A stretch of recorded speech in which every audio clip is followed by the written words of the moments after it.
Hello friends, welcome back to another video. In this video we are going to discuss NBFC, which is a subtopic in unit 6, that is Constitution, Government and Economic of India in the MPPSC pre-syllabus.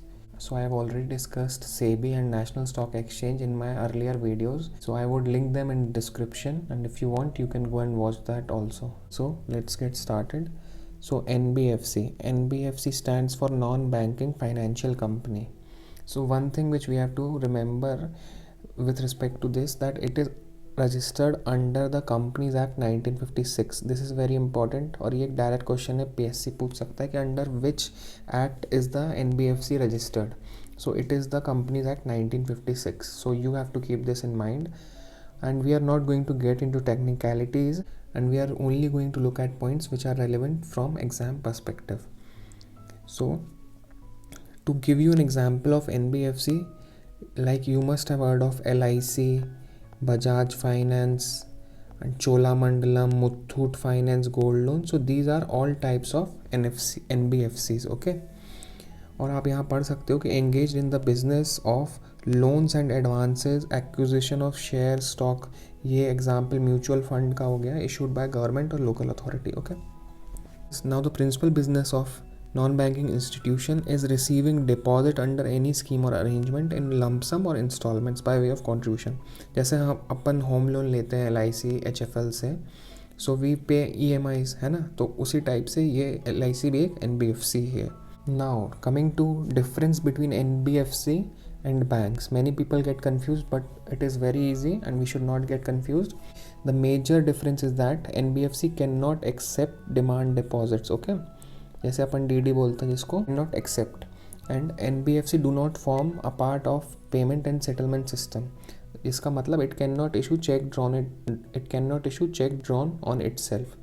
जैसे अपन SBI से कोई भी check लेते हैं and we give it to banks and banks have to pay us.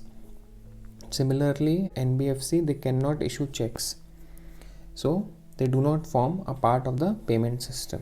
Third difference is that deposit insurance facility, commonly known as DICGS, is not available to depositors of NBFC. Banks provide insurance, whereas this insurance facility is not available with NBFC.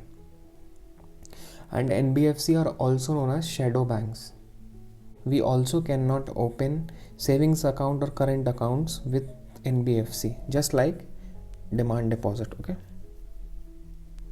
now looking at what are the requirements for registration with RBI of a NBFC.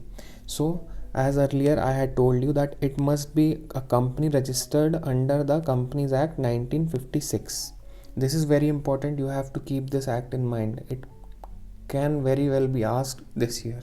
This company is defined under the RBI Act 1934. Okay, another important criteria to be designated a NBFC by the RBI is that minimum net owned fund should be of 200 lakh rupees, that is 2 crore rupees. One important